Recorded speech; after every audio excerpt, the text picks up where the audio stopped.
Hi എല്ലാവർക്കും ബ്ലോഡിയുടെ പുതിയൊരു വീഡിയോയിലേക്ക് സ്വാഗതം. അപ്പോൾ നമ്മൾ നോക്കാൻ പോകുന്നത് നമ്മുടെ LDC 2024 സിലബസ് വൈസുള്ള നമ്മുടെ ആ ഒരു സിലബസ് കവറപ്പ് സീരീസാണ്. അപ്പോൾ നമ്മൾ കഴിഞ്ഞ വീഡിയോയിൽ പറഞ്ഞത് നമ്മുടെ സംസ്ഥാനങ്ങളുടെ പുനഃസംഘടന എന്ന് പറയുന്ന ആ ഒരു ടോപ്പിക്കാണ്. അടുത്ത് നമ്മൾ പറയാൻ പോകുന്നത് ശാസ്ത്ര വിദ്യാഭ്യാസ സാങ്കേതിക മേഖലയിലെ പുരോഗതി ആ ഒരു ടോപ്പിക്കാണ്. അപ്പോൾ ടൈം കളയാതെ നമുക്ക് ഒന്നാമത്തെ ചോദ്യം നോക്കാം. അപ്പോൾ ഇന്ത്യയിൽ സമ്പുഷ്ടമായ മോണോസൈറ്റ് നിക്ഷേപം കാണപ്പെടുന്ന എവിടെയാണ്?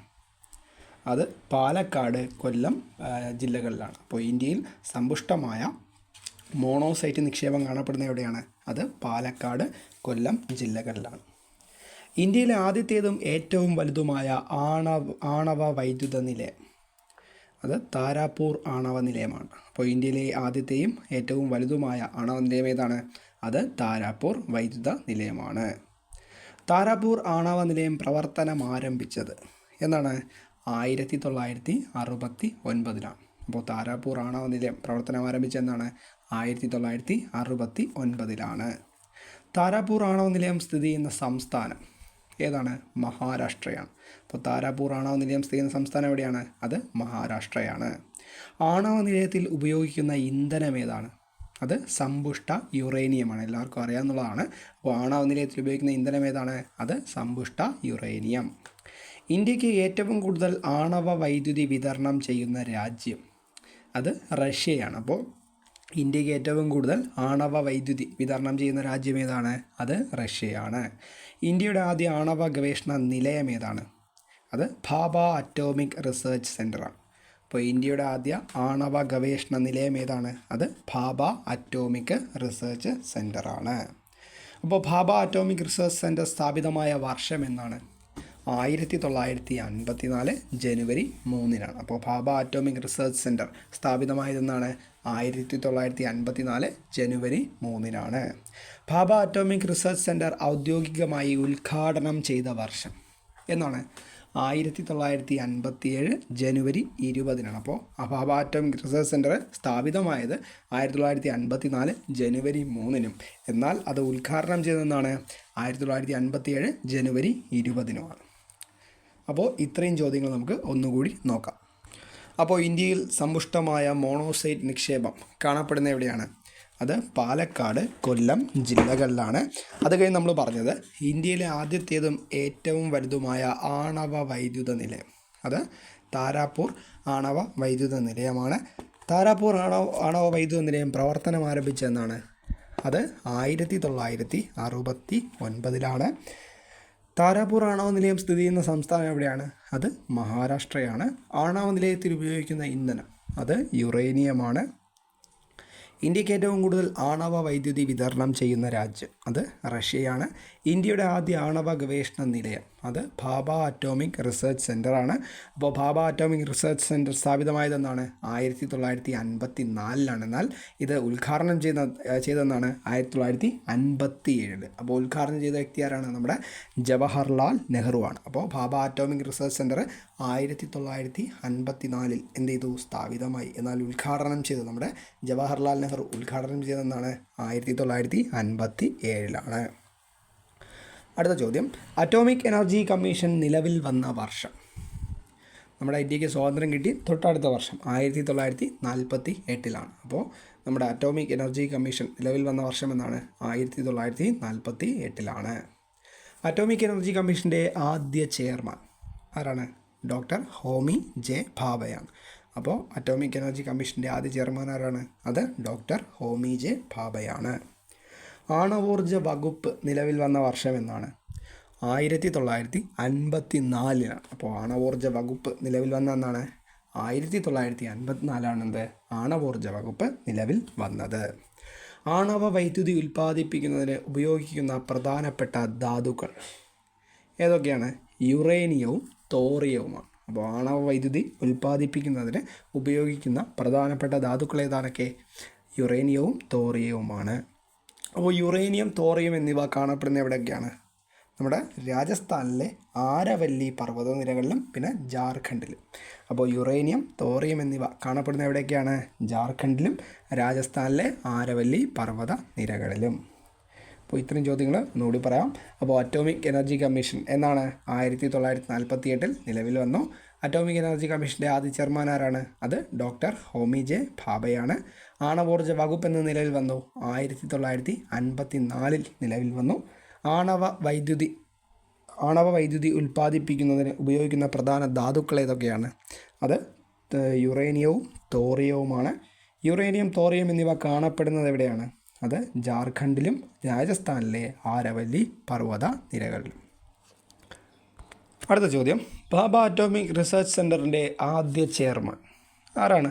അത് ഡോക്ടർ ഹോമി ജെ ഭാഭ തന്നെയാണ്. അപ്പോൾ ഭാഭ അറ്റോമിക് റിസർച്ച് സെൻറ്ററിൻ്റെ ആദ്യ ചെയർമാൻ ആരാണ്? അത് നമ്മുടെ ഡോക്ടർ ഹോമി ജെ ഭാഭയാണ്.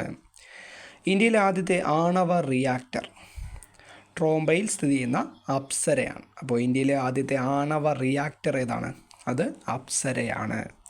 ഇന്ത്യയിലെ ആദ്യത്തെ ഫാസ്റ്റ് ബ്രീഡർ ആണവ റിയാക്ടർ അത് കാമിനിയാണ്. കൽപ്പാക്കത്ത് സ്ഥിതി ചെയ്യുന്ന കാമിനി എന്ന് പറയുന്ന റിയാക്ടറാണ് എന്ത്?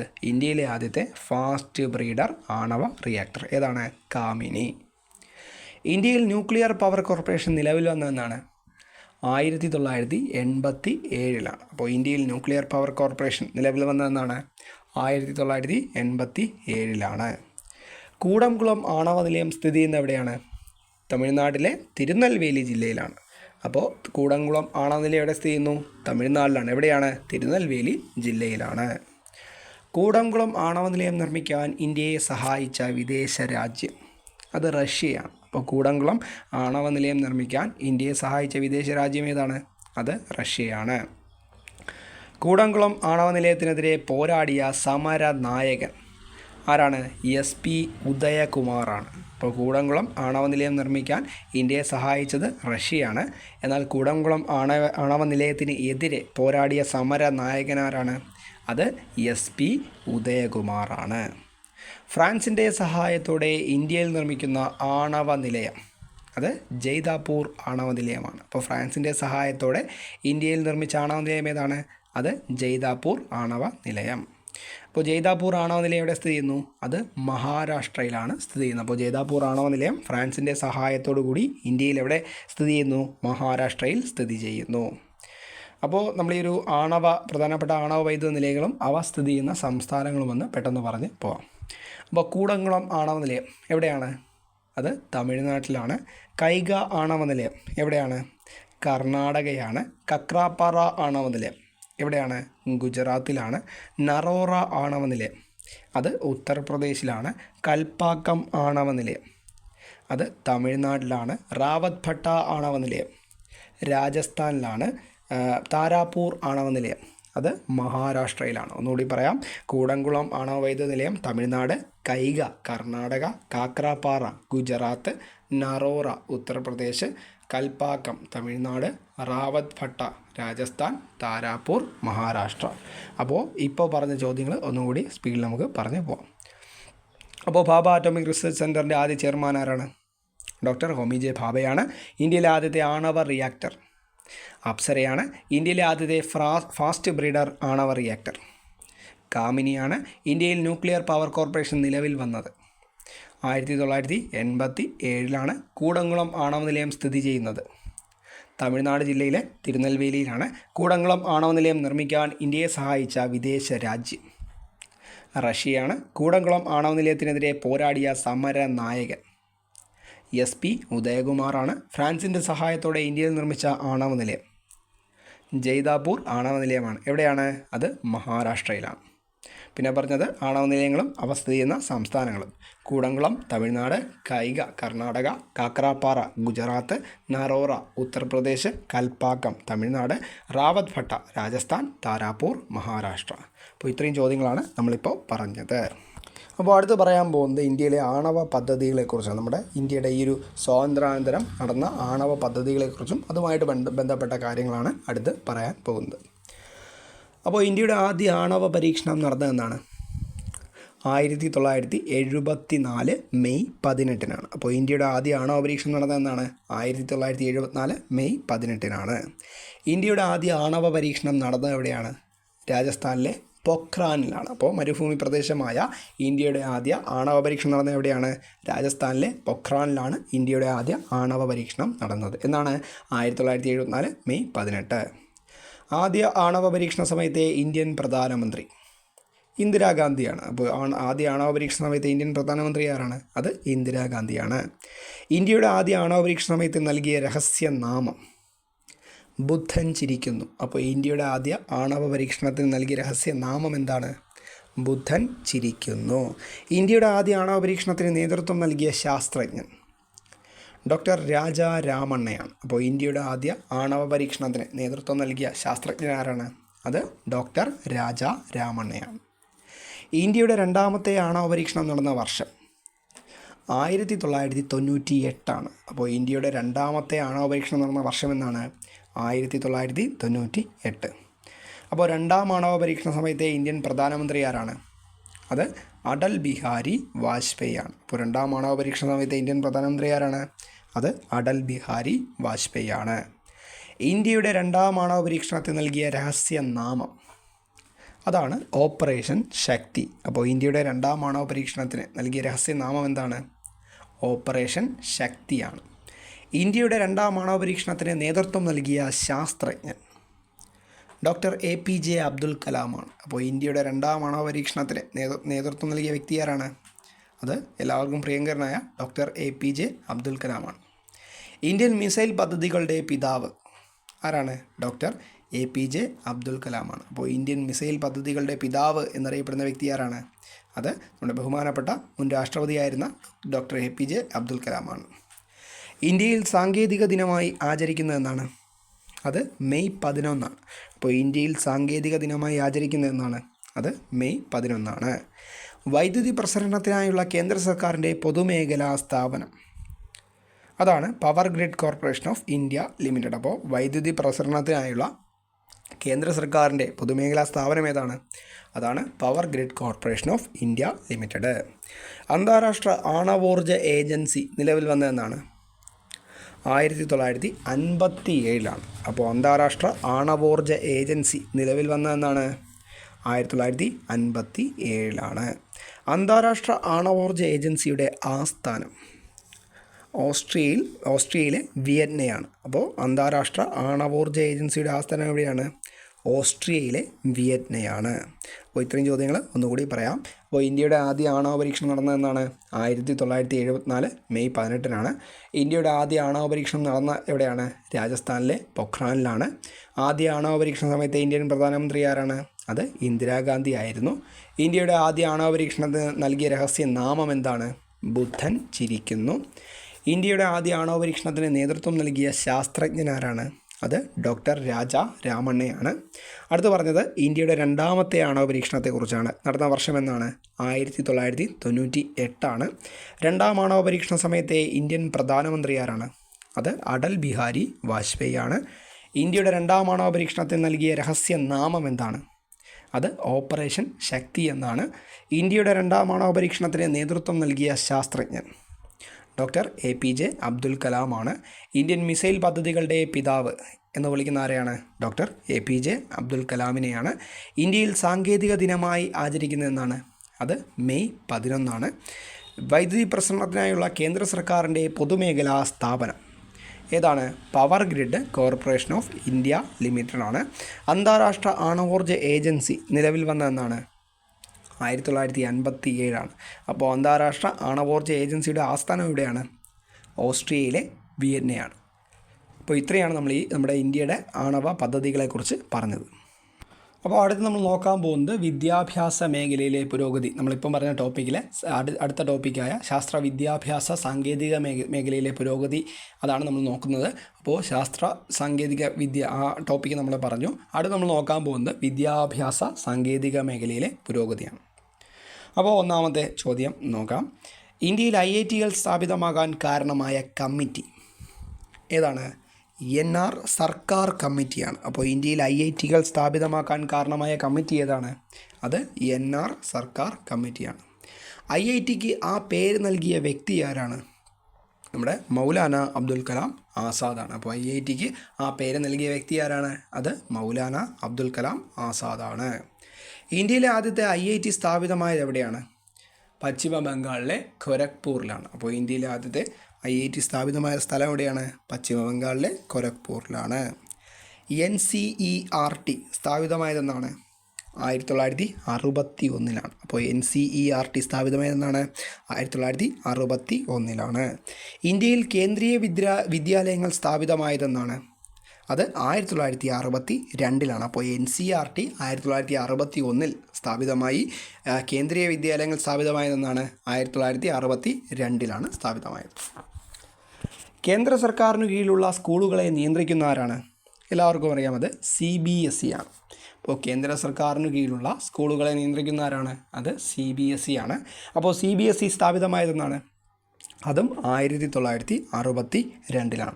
അപ്പോൾ CBSE സ്ഥാപിതമായതെന്നാണ്? 1962.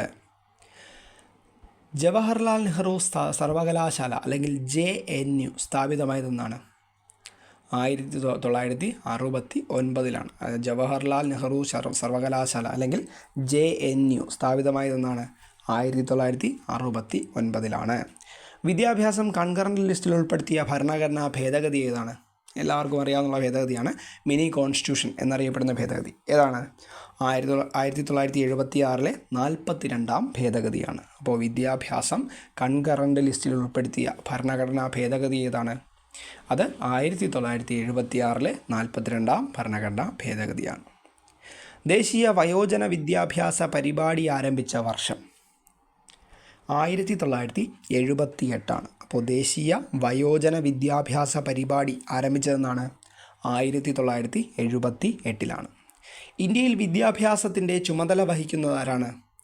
കേന്ദ്ര മാനവ വിഭവശേഷി വികസന മന്ത്രാലയമാണ്. അപ്പോൾ ഇന്ത്യയിൽ വിദ്യാഭ്യാസത്തിൻ്റെ ചുമതല വഹിക്കുന്ന ഏത് മന്ത്രാലയമാണ്?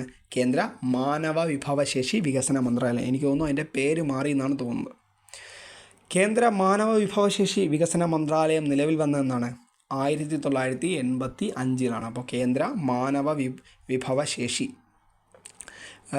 വികസന മന്ത്രാലയം നിലവിൽ വന്നതെന്നാണ്? 1985. കേന്ദ്ര ഗവൺമെൻറ് ദേശീയ വിദ്യാഭ്യാസ നയം രൂപീകരിച്ചതെന്നാണ്? 1986. അപ്പോൾ കേന്ദ്ര ഗവൺമെൻറ് ദേശീയ വിദ്യാഭ്യാസ നയം രൂപീകരിച്ചതെന്നാണ്? 1986. പ്രാഥമിക വിദ്യാഭ്യാസത്തിന് വേണ്ട സൗകര്യങ്ങൾ ഏർപ്പെടുത്തുവാൻ ഓപ്പറേഷൻ ബ്ലാക്ക് ബോർഡ് എന്ന പദ്ധതി ഗവൺമെൻറ് അവതരിപ്പിച്ചതെന്നാണ്? അത് 1987. അപ്പോൾ പ്രാഥമിക വിദ്യാഭ്യാസത്തിന് വേണ്ട സൗകര്യങ്ങൾ ഏർപ്പെടുത്തുവാനായി ഓപ്പറേഷൻ ബ്ലാക്ക് ബോർഡ് എന്ന പദ്ധതി ഗവൺമെൻറ് അവതരിപ്പിച്ച വർഷം എന്നാണ്? 1987. അപ്പോൾ ഓപ്പറേഷൻ ബ്ലാക്ക് ബോർഡ് ഏത് വർഷമാണ്? 1987. കേന്ദ്ര ഗവൺമെൻറ് പുതിയ ദേശീയ വിദ്യാഭ്യാസ നയം രൂപീകരിച്ച വർഷം എന്നാണ്? 2020. അപ്പോൾ കേന്ദ്ര ഗവൺമെൻറ് പുതിയ ദേശീയ വിദ്യാഭ്യാസ നയം രൂപീകരിച്ചതെന്നാണ്? 2020. 2020 പുതിയ വിദ്യാഭ്യാസ നയത്തിൻ്റെ കരട് തയ്യാറാക്കിയ വ്യക്തി? അത് കസ്തൂരി രംഗനാണ്. അപ്പോൾ 2020 പുതിയ വിദ്യാഭ്യാസ നയത്തിൻ്റെ കരട് തയ്യാറാക്കിയ വ്യക്തി ആരാണ്?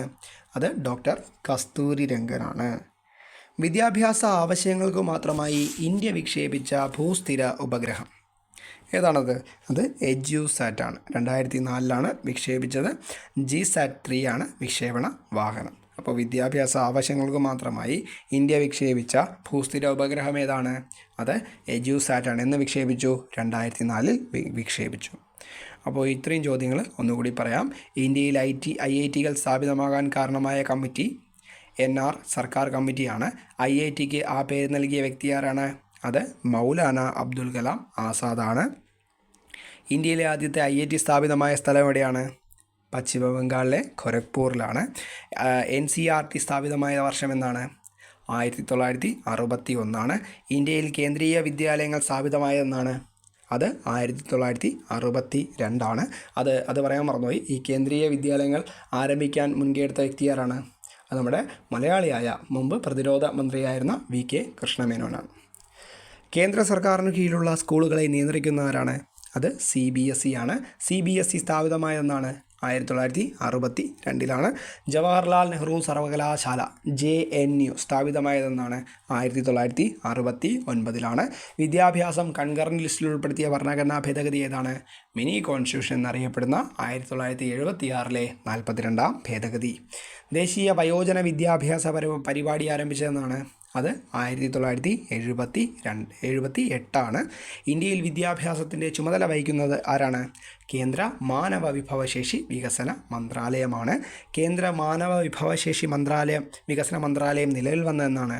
അത് 1985. കേന്ദ്ര ഗവൺമെൻറ് ദേശീയ വിദ്യാഭ്യാസ നയം രൂപീകരിച്ചതെന്നാണ്?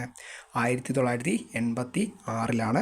പ്രാഥമിക വിദ്യാഭ്യാസത്തിനു വേണ്ട സൗകര്യങ്ങൾ ഏർപ്പെടുത്തുവാൻ ഓപ്പറേഷൻ ബ്ലാക്ക് ബോർഡ് എന്ന പദ്ധതി ഗവൺമെൻറ് അവതരിപ്പിച്ച വർഷമെന്നാണ്? അത് 1987. കേന്ദ്ര ഗവൺമെൻറ് പുതിയ ദേശീയ വിദ്യാഭ്യാസ നയം രൂപീകരിച്ചതെന്നാണ്? അത് 2020. അപ്പോൾ പുതിയ വിദ്യാഭ്യാസ നയത്തിൻ്റെ കരട് തയ്യാറാക്കിയ വ്യക്തി ആരാണ് 2020? അത് കസ്തൂരി രംഗനാണ്. വിദ്യാഭ്യാസ ആവശ്യങ്ങൾക്ക് മാത്രമായി ഇന്ത്യ വിക്ഷേപിച്ച ഭൂസ്ഥിര ഉപഗ്രഹം ഏതാണ്? അത് എജ്യൂസാറ്റാണ്. എന്ന് വിക്ഷേപിച്ചു? 2004 ഇത് വിക്ഷേപിച്ചത്. അപ്പോൾ ഇത്രയും ചോദ്യങ്ങളാണ് നമ്മൾ ഇപ്പോൾ പറഞ്ഞത്. അടുത്ത ചോദ്യം, പ്രാചീന ഭാരതത്തിലെ പ്രധാന സർവകലാശാലകൾ ഏതൊക്കെയാണ്?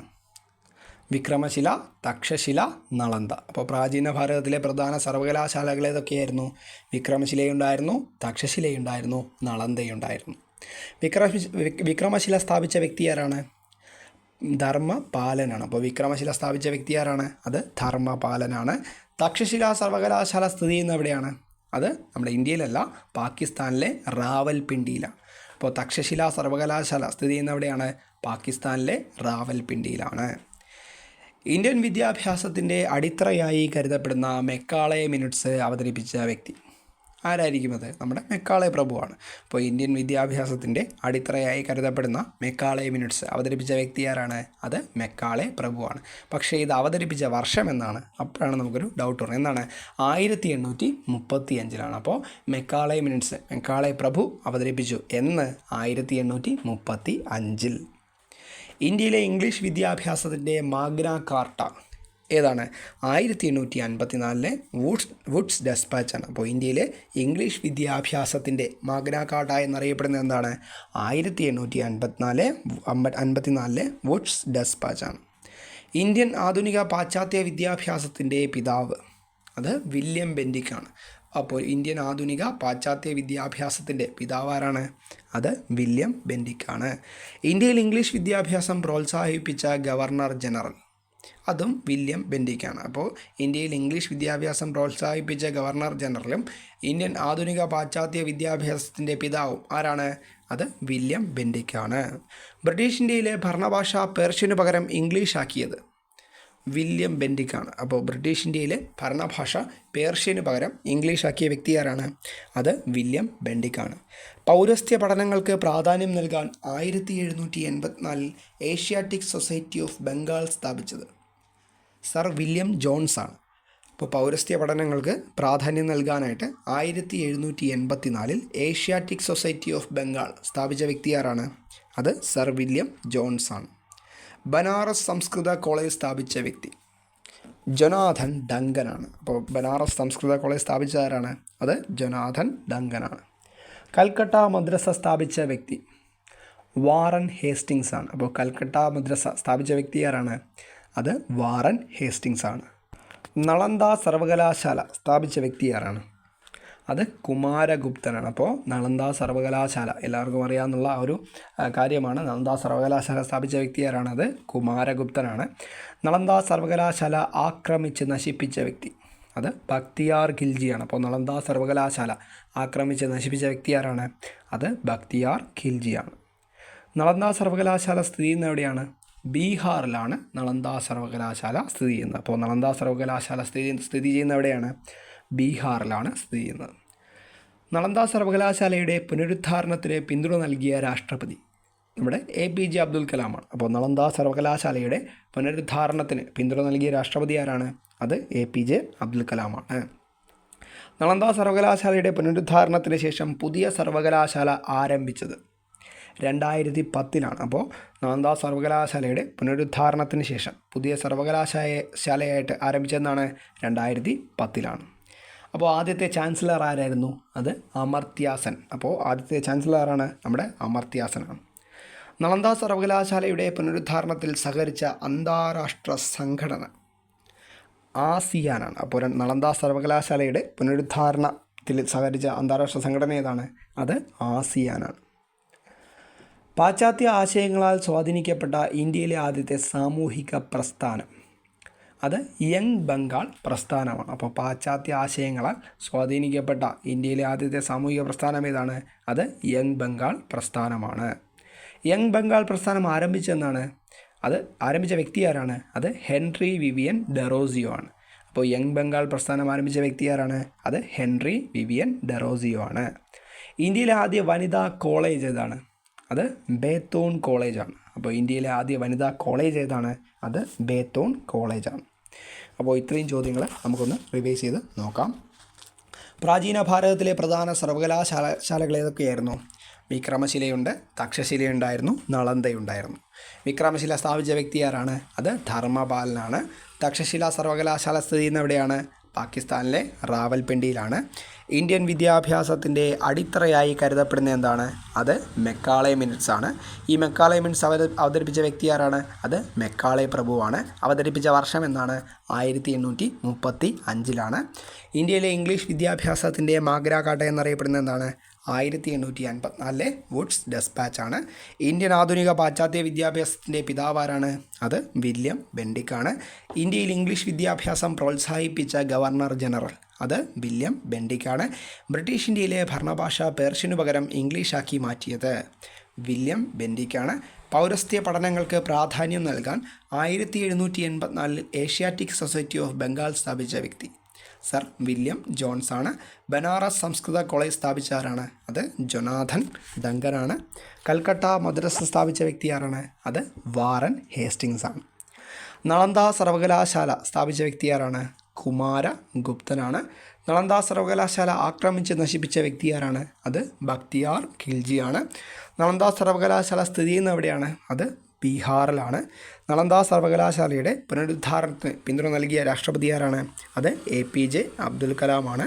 നളന്ദ സർവകലാശാലയുടെ പുനരുദ്ധാരണത്തിന് ശേഷം പുതിയ സർവകലാശാല ആരംഭിച്ചതെന്നാണ്? 2010. ആദ്യത്തെ ചാൻസലർ ആരായിരുന്നു? അപ്പോൾ അമർത്യ സെൻ ആയിരുന്നു. നളന്ദ സർവകലാശാലയുടെ പുനരുദ്ധാരണത്തിൽ സഹകരിച്ച അന്താരാഷ്ട്ര സംഘടന അത് ആസിയാനാണ്. പാശ്ചാത്യ ആശയങ്ങളാൽ സ്വാധീനിക്കപ്പെട്ട ഇന്ത്യയിലെ ആദ്യത്തെ സാമൂഹിക പ്രസ്ഥാനം അത് യങ് ബംഗാൾ പ്രസ്ഥാനമാണ്. യങ് ബംഗാൾ പ്രസ്ഥാനം ആരംഭിച്ച ആരാണ്? ഹെൻറി വിവിയൻ ഡെറോസിയോ ആണ്. ഇന്ത്യയിലെ ആദ്യ വനിതാ കോളേജ് ഏത് കോളേജാണ്? കൊൽക്കത്തയിൽ സ്ഥിതി ചെയ്യുന്ന ബേത്തോൺ കോളേജാണ്. അപ്പോൾ അടുത്ത് നോക്കാൻ പോകുന്നത് യൂണിവേഴ്സിറ്റി ഗ്രാൻഡ് കമ്മീഷനെ കുറിച്ചാണ്. അപ്പോൾ യൂണിവേഴ്സിറ്റി ഗ്രാൻഡ് കമ്മീഷൻ നിലവിൽ വന്നതെന്നാണ്? 1953. അപ്പോൾ യൂണിവേഴ്സിറ്റി ഗ്രാൻഡ് കമ്മീഷൻ നിലവിൽ വന്നതെന്നാണ്? 1953 UGC നിലവിൽ വന്നത്. അപ്പോൾ UGC സ്ഥാപിതമാകാൻ കാരണമായ കമ്മീഷൻ ഏതാണ്? അത് ഡോക്ടർ എസ് രാധാകൃഷ്ണൻ കമ്മീഷനാണ്. അപ്പോൾ UGC സ്ഥാപിതമാകാൻ കാരണമായ കമ്മീഷൻ ഏതാണ്?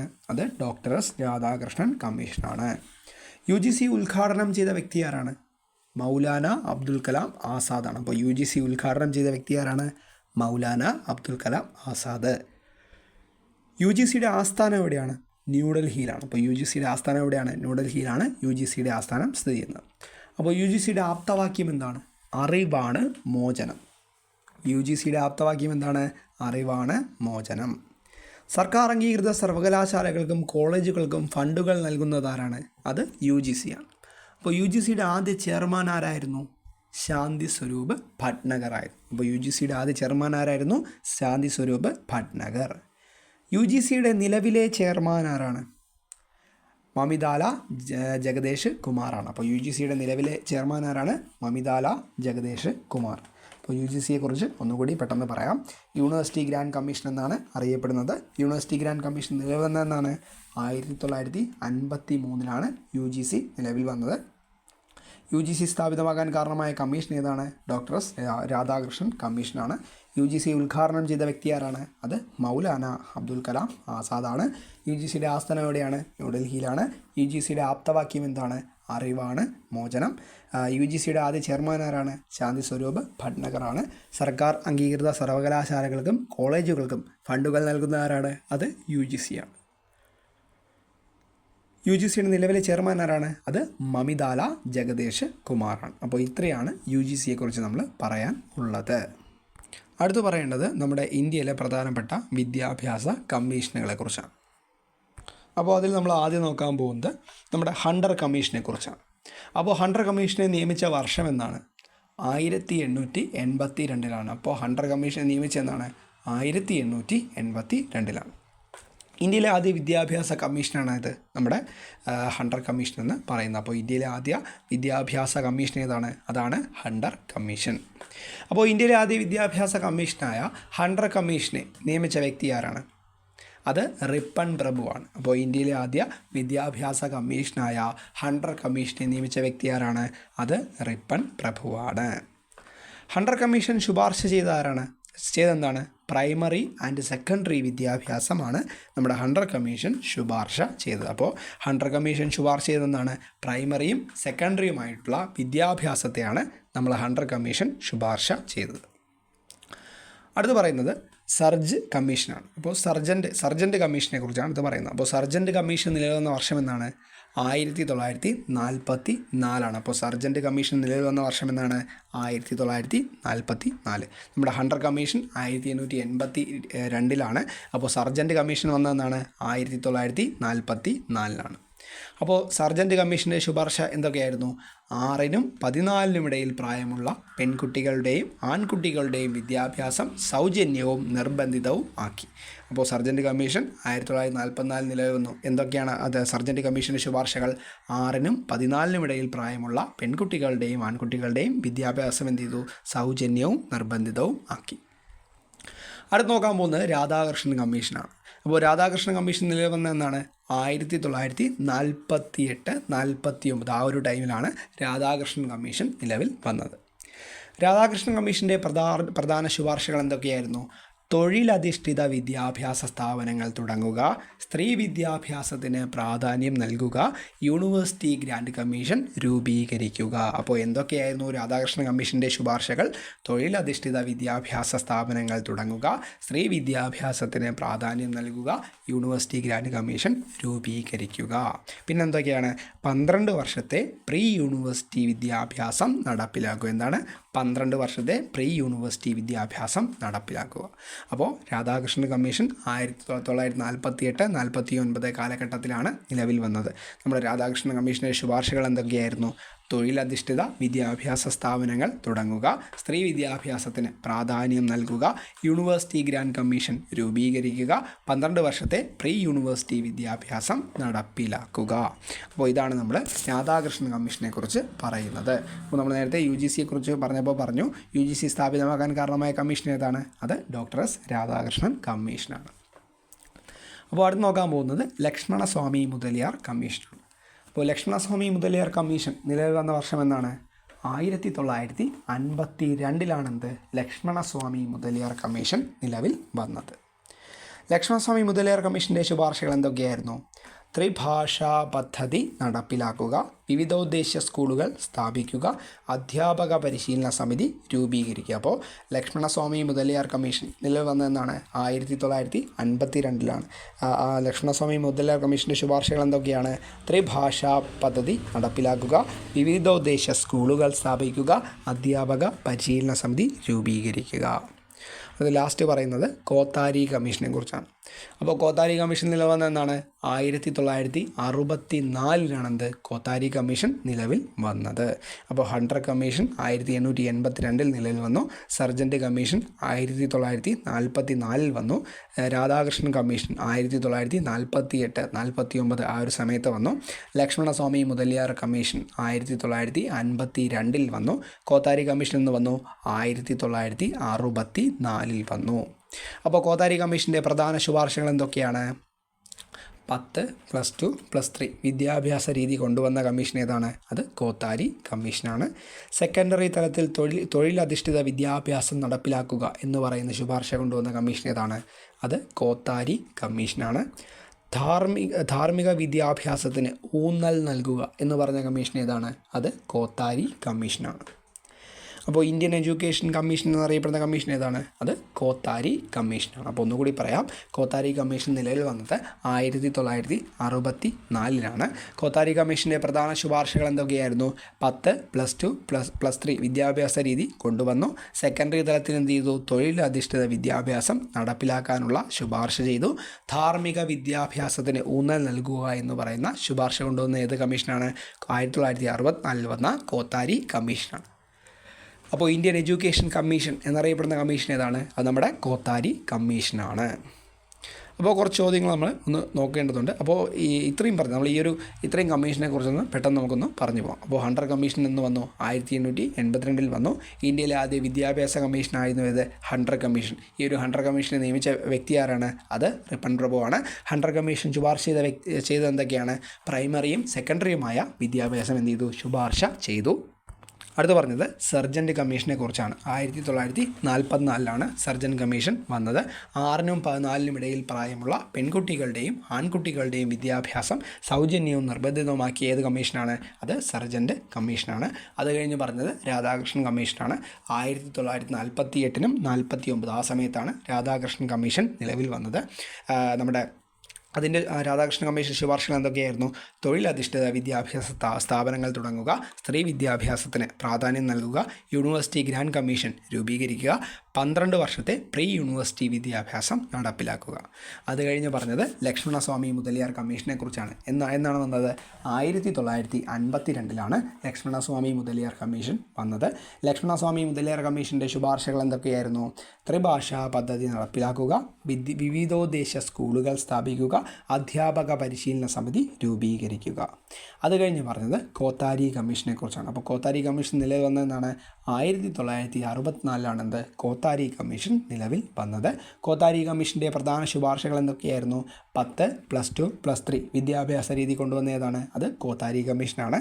സെക്കൻഡറി തലത്തിൽ തൊഴിലധിഷ്ഠിത വിദ്യാഭ്യാസം നടപ്പിലാക്കുക എന്ന ശുപാർശ കൊണ്ടുവന്നു. ഏത്?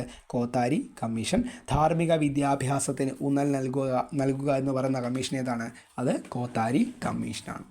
അപ്പോൾ ഇന്ത്യൻ എഡ്യൂക്കേഷൻ കമ്മീഷൻ എന്നറിയപ്പെടുന്ന കമ്മീഷൻ ഏതാണ്? അത് കോത്താരി കമ്മീഷനാണ്. അടുത്ത ചോദ്യം, വിദ്യാഭ്യാസത്തിൻ്റെ ദേശീയ മാതൃകയെ പറ്റിയുള്ള പഠനം മുഖ്യ ലക്ഷ്യമായ കമ്മീഷൻ.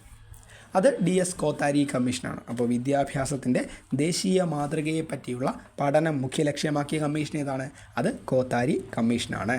സെക്കൻഡറി വിദ്യാഭ്യാസ മേഖലയെക്കുറിച്ചുള്ള പഠനം മുഖ്യ ലക്ഷ്യമാക്കിയ കമ്മീഷൻ ഏതാണ്? അത് മുതലിയാർ കമ്മീഷനാണ്. അപ്പോൾ വിദ്യാഭ്യാസത്തിൻ്റെ ദേശീയ മാതൃകയെ പറ്റിയുള്ള പഠനം ലക്ഷ്യമാക്കിയ കമ്മീഷൻ കോത്താരി കമ്മീഷൻ.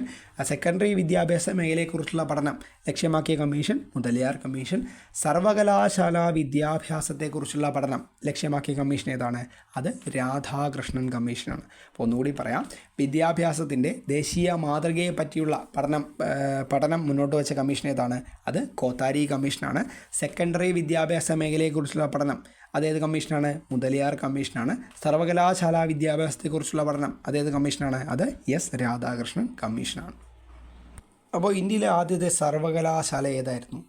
അത് കൊൽക്കത്ത സർവകലാശാലയാണ്. അപ്പോൾ ഇന്ത്യയിലെ ആദ്യത്തെ സർവകലാശാല ഏതാണ്? അത് കൊൽക്കത്ത സർവകലാശാല. ഇന്ത്യയിലെ ആദ്യ വനിതാ ബിരുദധാരി ആരാണ്? അത് കാദംബിനി ഗാംഗുലിയാണ്. അപ്പോൾ ഇന്ത്യയിലെ ആദ്യ വനിതാ ബിരുദധാരി ആരാണ്? അത് കാദംബിനി ഗാംഗുലി. ഇന്ത്യയിലെ ആദ്യത്തെ ഗേൾസ് സ്കൂൾ സ്ഥാപിച്ചതാരാണ്? അത് ജ്യോതിറാവു ഫുലെയും ഭാര്യ സാവിത്രി റാവു ഫുലെയും ചേർന്നാണ്. അപ്പോൾ ഇന്ത്യയിലെ ആദ്യത്തെ ഗേൾസ് സ്കൂൾ സ്ഥാപിച്ച ആരൊക്കെയാണ്? ജ്യോതിറാവു ഫുലെയും അദ്ദേഹത്തിൻ്റെ ഭാര്യയായ സാവിത്രി റാവു ഫുലെയും ചേർന്നാണ്. 1884 ബാലഗംഗാധര തിലക്, ജിജി അഗാർക്കർ, മഹാദേവ ഗോവിന്ദ റാനഡെ എന്നിവർ ചേർന്ന് രൂപീകരിച്ച സംഘടന ഏതാണ്? അതാണ് ഡെക്കാൻ എഡ്യൂക്കേഷൻ സൊസൈറ്റി. അപ്പോൾ 1884 ബാലഗംഗാധര തിലക്, ജിജി അഗാർക്കർ, മഹാദേവ ഗോവിന്ദ റാനഡെ എന്നിവർ ചേർന്ന് രൂപീകരിച്ച സംഘടന ഏതാണ്? അതാണ് ഡെക്കാൻ എഡ്യൂക്കേഷൻ സൊസൈറ്റി. പൂനെയിൽ ഹർഗൂസൻ കോളേജ് സ്ഥാപിച്ച വ്യക്തി ആരാണ്? അത് ഡെക്കാൻ എഡ്യൂക്കേഷൻ സൊസൈറ്റിയാണ്. അപ്പോൾ പൂനെയിൽ ഹർഗൂസൻ കോളേജ് സ്ഥാപിച്ച ഏത് സൊസൈറ്റിയാണ്? ഡെക്കാൻ എഡ്യൂക്കേഷൻ സൊസൈറ്റിയാണ്. ഡെക്കാൻ എഡ്യൂക്കേഷൻ സൊസൈറ്റിയുടെ മുദ്രാവാക്യം എന്താണ്? Union is strength. അപ്പോൾ ഡെക്കാൻ എഡ്യൂക്കേഷൻ സൊസൈറ്റിയുടെ മുദ്രാവാക്യം എന്താണ്? Union is strength. Doctor Zakir Hussain, M A. Ansari എന്നിവരുടെ നേതൃത്വത്തിൽ അലി സഹോദരന്മാർ ആരംഭിച്ച വിദ്യാഭ്യാസ കേന്ദ്രം, അതാണ് ജാമിയ മിലിയ ഇസ്ലാമിയ. അപ്പോൾ ഡോക്ടർ സക്കീർ ഹുസൈൻ, എം.എ. അൻസാരി എന്നിവരുടെ നേതൃത്വത്തിൽ അലി സഹോദരന്മാർ ആരംഭിച്ച വിദ്യാഭ്യാസ കേന്ദ്രം ഏതാണ്? അതാണ് ജാമിയ മിലിയ ഇസ്ലാമിയ. ജാമിയ മിലിയ ഇസ്ലാമിയയുടെ ആദ്യ ചാൻസലർ ആരാണ്? ഹക്കീം അജ്മൽ ഖാനാണ്. അപ്പോൾ ജാമിയ മിലിയ ഇസ്ലാമിയയുടെ ആദ്യ ചാൻസലർ ആരാണ്? ഹക്കീം അജ്മൽ ഖാൻ. ഇന്ത്യൻ നാഷണൽ കോൺഗ്രസിൻ്റെ 1937 വാർത്താ സമ്മേളനത്തിൽ ഗാന്ധിജി മുന്നോട്ട് വച്ച വിദ്യാഭ്യാസ പദ്ധതി, അതാണ് നയീം താലീം വിദ്യാഭ്യാസ പദ്ധതി. അപ്പോൾ ഇന്ത്യൻ നാഷണൽ കോൺഗ്രസിൻ്റെ 1937 വാർത്താ സമ്മേളനത്തിൽ ഗാന്ധിജി മുന്നോട്ട് വച്ച വിദ്യാഭ്യാസ പദ്ധതി ഏതാണ്? അതാണ് നയീം താലീം വിദ്യാഭ്യാസ പദ്ധതി. ഇന്ത്യൻ സർവകലാശാലാ നിയമം നിലവിൽ വരാൻ കാരണമായ കമ്മീഷൻ ഏതാണ്? അത് റാലെ കമ്മീഷനാണ്. അപ്പോൾ ഇന്ത്യൻ സർവകലാശാലാ നിയമം നിലവിൽ വരാൻ കാരണമായ കമ്മീഷൻ ഏതാണ്? അത് റാലെ കമ്മീഷനാണ്. ഇന്ത്യയിലെ ആദ്യത്തെ സർവകലാശാലാ കമ്മീഷൻ ഏതാണ്? അതാണ് റാലെ കമ്മീഷൻ. അപ്പോൾ ഇന്ത്യയിലെ ആദ്യത്തെ സർവകലാശാലാ കമ്മീഷൻ ഏതാണ്? അത് റാലെ കമ്മീഷനാണ്. റാലെ കമ്മീഷനെ നിയോഗിച്ച വ്യക്തി ആരാണ്? കഴ്സൺ പ്രഭുവാണ്. അപ്പോൾ റാലെ കമ്മീഷനെ നിയോഗിച്ച ആരാണ്? കഴ്സൺ പ്രഭു. ഋഷി വാലി എഡ്യൂക്കേഷൻ സെൻറ്റർ സ്ഥാപിച്ച വ്യക്തി ആരാണ്? ജിദ്ദു കൃഷ്ണമൂർത്തിയാണ്. അപ്പോൾ ഋഷി വാലി എഡ്യൂക്കേഷൻ സെൻറ്റർ സ്ഥാപിച്ച വ്യക്തി ആരാണ്? ജിദ്ദു കൃഷ്ണമൂർത്തി. ഇന്ത്യക്കാരനായ ആദ്യത്തെ യൂണിവേഴ്സിറ്റി വൈസ് ചാൻസലർ ആരാണ്? ഗുരുദാസ് ബാനർജിയാണ്. അപ്പോൾ ഇന്ത്യക്കാരനായ ആദ്യത്തെ യൂണിവേഴ്സിറ്റി വൈസ് ചാൻസലർ ആരാണ്? ഗുരുദാസ് ബാനർജിയാണ്. അപ്പോൾ ഇത്രയും ചോദ്യങ്ങൾ ഒന്നുകൂടി നോക്കാം. ഇന്ത്യയിലെ ആദ്യത്തെ സർവകലാശാലയാണ് കൊൽക്കത്ത സർവകലാശാല. ഇന്ത്യയിലെ ആദ്യത്തെ വനിതാ ബിരുദധാരിയാണ് കാദംബിനി ഗാംഗുലി. ഇന്ത്യയിലെ ആദ്യത്തെ ഗേൾസ് സ്കൂൾ സ്ഥാപിച്ച ആരൊക്കെയാണ്? ജ്യോതിറാവ് ഫുലെയും ഭാര്യ സാവിത്രി റാവ് ഫുലെയും. 1884 ബാലഗംഗാധര തിലക്, ജി അഗാർക്കർ, മഹാദേവ ഗോവിന്ദ റാനഡെ എന്നിവർ ചേർന്ന് രൂപീകരിച്ച സംഘടന ഏതാണ്? അതാണ് ഡെക്കാൻ എഡ്യൂക്കേഷൻ സൊസൈറ്റി. പൂനെയിൽ ഹർഗൂസൺ കോളേജ് സ്ഥാപിച്ച ആരാണ്? അത് ഡെക്കാൻ എഡ്യൂക്കേഷൻ സൊസൈറ്റിയാണ് സ്ഥാപിച്ചത്. ഡെക്കാൻ എഡ്യൂക്കേഷൻ സൊസൈറ്റിയുടെ മുദ്രാവാക്യം എന്താണ്? Union is strength. Doctor Zakir Hussain, M A. Ansari എന്നിവരുടെ നേതൃത്വത്തിൽ അലി സഹോദരന്മാർ ആരംഭിച്ച വിദ്യാഭ്യാസ കേന്ദ്രം, ജാമിയ മിലിയ ഇസ്ലാമിയ. ജാമിയ മിലിയ ഇസ്ലാമിയയുടെ ആദ്യ ചാൻസലർ ആരായിരുന്നു? ഹക്കീം അജ്മൽ ഖാൻ. ഇന്ത്യൻ നാഷണൽ കോൺഗ്രസിൻ്റെ 1937 വാർത്താ സമ്മേളനത്തിൽ ഗാന്ധിജി മുന്നോട്ട് വച്ച വിദ്യാഭ്യാസ പദ്ധതി, നയീം താലീം. ഇന്ത്യൻ സർവകലാശാലാ നിയമം നിലവിൽ വരാൻ കാരണമായ കമ്മീഷൻ, അതാണ് റാലെ കമ്മീഷൻ. ഇന്ത്യയിലെ ആദ്യത്തെ സർവകലാശാലാ കമ്മീഷൻ ഏതാണ്? അതാണ് റാലെ കമ്മീഷൻ. റാലെ കമ്മീഷനെ നിയോഗിച്ച വ്യക്തി ആരാണ്? അത് കഴ്സൺ പ്രഭുവാണ്. ഋഷി വാലി എഡ്യൂക്കേഷൻ സെൻറ്റർ സ്ഥാപിച്ച വ്യക്തി ആരാണ്? അത് ജിദ്ദു കൃഷ്ണമൂർത്തിയാണ്. ഇന്ത്യക്കാരനായ ആദ്യത്തെ യൂണിവേഴ്സിറ്റി വൈസ് ചാൻസലർ ആരാണ്? അത് ഗുരുദാസ് ബാനർജിയാണ്. അപ്പോൾ ഇത്രയും ചോദ്യങ്ങളാണ് നമ്മൾ ഇപ്പോൾ പറഞ്ഞത്. അടുത്ത ചോദ്യം, എഡ്യൂസാറ്റിന് നേതൃത്വം നൽകിയ വ്യക്തി, അത് ജി മാധവൻ നായരാണ്. അപ്പോൾ എഡ്യൂസാറ്റിന് നേതൃത്വം നൽകിയ വ്യക്തി ആരാണ്? അത് ജി മാധവൻ നായരാണ്. എഡ്യൂസാറ്റിൻ്റെ സഹായത്തോടെ ഗ്രാമങ്ങളിൽ നടപ്പിലാക്കുന്ന വിദ്യാഭ്യാസ പദ്ധതി, അതാണ് വിക്ടേഴ്സ്. അപ്പോൾ എഡ്യൂസാറ്റിൻ്റെ സഹായത്തോടെ ഗ്രാമങ്ങളിൽ നടപ്പിലാക്കുന്ന വിദ്യാഭ്യാസ പദ്ധതി ഏതാണ്? അതാണ് വിക്ടേഴ്സ്. വിക്ടേഴ്സ് ഉദ്ഘാടനം ചെയ്ത വ്യക്തി ആരാണ്? APJ അബ്ദുൽ കലാമാണ്. അപ്പോൾ 2005 APJ അബ്ദുൽ കലാമാണ് നമ്മുടെ ഈ ഒരു വിക്ടേഴ്സ് എന്ന ചാനൽ, ഈ ഒരു വിദ്യാഭ്യാസ പദ്ധതിയായ വിക്ടേഴ്സ് ഉദ്ഘാടനം ചെയ്തത്. മൻമോഹൻ സിംഗ് വിദ്യാഭ്യാസ പദ്ധതി എന്ന് വിശേഷിപ്പിച്ച ഏത് പഞ്ചവത്സര പദ്ധതിയാണ്? 11ാം പഞ്ചവത്സര പദ്ധതിയെയാണ്. അപ്പോൾ മൻമോഹൻ സിംഗ് മോഡൽ എന്ന് വിശേഷിപ്പിച്ച പഞ്ചവത്സര പദ്ധതി ഏതാണ്? 11ാമത് പഞ്ചവത്സര പദ്ധതി. ഇന്ത്യയുടെ സ്കൂൾ തലസ്ഥാനം എന്നറിയപ്പെടുന്ന ഏതാണ്? ഡെറാഡൂണാണ്. അപ്പോൾ ഇന്ത്യയുടെ സ്കൂൾ തലസ്ഥാനം ഏതാണ്? ഡെറാഡൂണാണ്. 1937 ഗാന്ധിജി അവതരിപ്പിച്ച വിദ്യാഭ്യാസ പദ്ധതി ഏതാണ്? അതാണ് വാർത്താ വിദ്യാഭ്യാസ പദ്ധതി. അപ്പോൾ 1937 ഗാന്ധിജി അവതരിപ്പിച്ച വിദ്യാഭ്യാസ പദ്ധതി ഏതാണ്? അതാണ് വാർത്താ വിദ്യാഭ്യാസ പദ്ധതി. വാർത്താ വിദ്യാഭ്യാസ പദ്ധതിയുടെ ലക്ഷ്യം എന്താണ്? തൊഴിലധിഷ്ഠിത വിദ്യാഭ്യാസമാണ്. അപ്പോൾ വാർത്താ വിദ്യാഭ്യാസ പദ്ധതിയുടെ ലക്ഷ്യം എന്താണ്? തൊഴിലധിഷ്ഠിത വിദ്യാഭ്യാസം. ഗാന്ധിജി അവതരിപ്പിച്ച അടിസ്ഥാന വിദ്യാഭ്യാസ പദ്ധതി നമ്മൾ നേരത്തെ പറഞ്ഞതാണ് നയീം താലിമാണ്. അപ്പോൾ ഗാന്ധിജി അവതരിപ്പിച്ച അടിസ്ഥാന വിദ്യാഭ്യാസ പദ്ധതി ഏതാണ്? നയീം താലിമാണ്. നയീം താലിം പദ്ധതിയെക്കുറിച്ച് പഠിക്കാൻ ഗാന്ധിജി നിയോഗിച്ച കമ്മീഷൻ, ഡോക്ടർ സക്കീർ ഹുസൈൻ ആയിട്ടുള്ള കമ്മീഷൻ. അപ്പോൾ നെയിം താലിം ബദ്ദയെക്കുറിച്ച് പഠിക്കാൻ ഗാന്ധി നിയോഗിച്ച കമ്മീഷൻ ആരാണ്? ഡോക്ടർ സക്കീർ ഹുസൈനാണ്. അപ്പോൾ അടുത്ത ചോദ്യം, 6 വയസ്സ് വരെയുള്ള കുട്ടികളുടെ ശാരീരിക മാനസിക വികാസം ലക്ഷ്യമിട്ടുകൊണ്ട് 1975 നിലവിൽ വന്ന കേന്ദ്ര സർക്കാർ പദ്ധതി ICDS ആണ്. എന്ന് പറയുമ്പോൾ സംയോജിത ശിശു വികസന പരിപാടി. അപ്പോൾ 6 വയസ്സ് വരെയുള്ള കുട്ടികളുടെ ശാരീരിക മാനസിക വികാസം ലക്ഷ്യമിട്ടുകൊണ്ട് 1975 നിലവിൽ വന്ന കേന്ദ്ര സർക്കാർ പദ്ധതി ഏതാണ്? അതാണ് ICDS. എന്താണത്? സംയോജിത ശിശു വികസന പരിപാടി. അടുത്ത ചോദ്യം, സ്വന്തമായി റേഡിയോ നിലയമുള്ള സർവകലാശാല. അത് സർദാർ പട്ടേൽ സർവകലാശാലയാണ്. അപ്പോൾ സ്വന്തമായി റേഡിയോ നിലയമുള്ള സർവകലാശാല ഏതാണ്? അത് സർദാർ പട്ടേൽ സർവകലാശാലയാണ്.